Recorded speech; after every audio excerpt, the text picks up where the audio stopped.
বাংলাদেশের সংখ্যালঘু নির্যাতিত নিয়ে উদ্বেগ। আসামে অশান্তির আশঙ্কা প্রকাশ নাগরিক অধিকার কমিটির।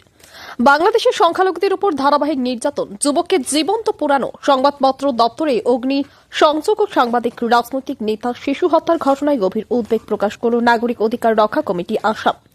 সোমবার দুপুর 1টায় শিলচর ট্রাঙ্ক রোডে সিটিভিও কার্যালয়ে আয়োজিত সাংবাদিক সম্মেলনে এই উদ্বেগের কথা জানানো হয়। সম্মেলনে উপস্থিত ছিলেন কমিটির মুখ্য উপদেষ্টা হাফিজ রশিদ আহমেদ চৌধুরী, কার্যকারী সভাপতি আতাউর রহমান মাঝার ভূঁইয়া ও উপদেষ্টা ডক্টর তপোধীর ভট্টাচার্য।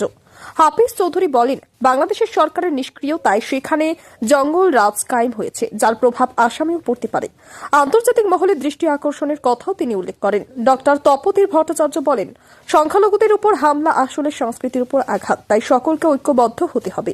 কার্যকারী সভাপতি আতাউর রহমান মাজার ভূঁইয়া সীমান্তবর্তী আসামে অশান্তির আশঙ্কা প্রকাশ করে কেন্দ্র ও রাজ্য সরকারের কাছে সংখ্যালঘু সুরক্ষায় কূটনৈতিক পদক্ষেপ নেওয়ার জোরালো দাবি জানান।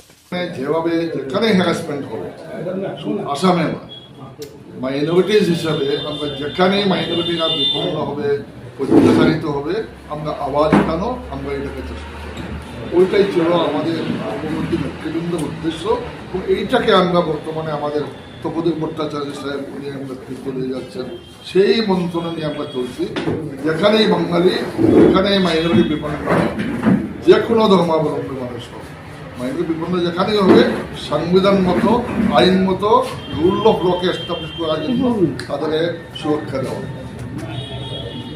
জীবন্ত পুড়িয়ে হত্যা করা হলো, একজন সাংবাদিককে গুলি করে হত্যা করা হলো। সেখানকার সাংস্কৃতিক সংগঠন ছায়ানটের কার্যালয়ে আক্রমণ করা হলো, আগুন দেওয়া হলো।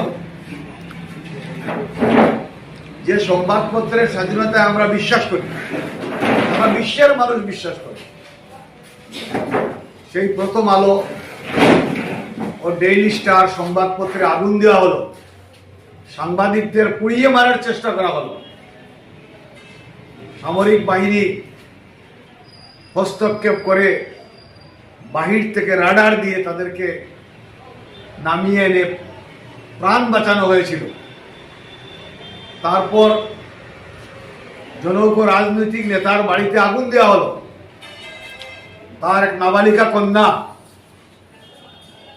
8-10 বছরের নাবালিকা কন্যাকে পুড়িয়ে মারা হলো। 7 বছর।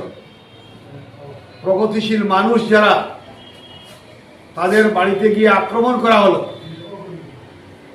বঙ্গবন্ধু শেখ মুজিবুর বাড়িতে প্রত্যেকটা আন্দোলনের সময় গিয়ে আক্রমণ করা হয়, অর্থাৎ সেই বাড়িতে যাতে একটা ইটও না থাকে, সেই প্রক্রিয়া এখন সারা বাংলাদেশে চলছে।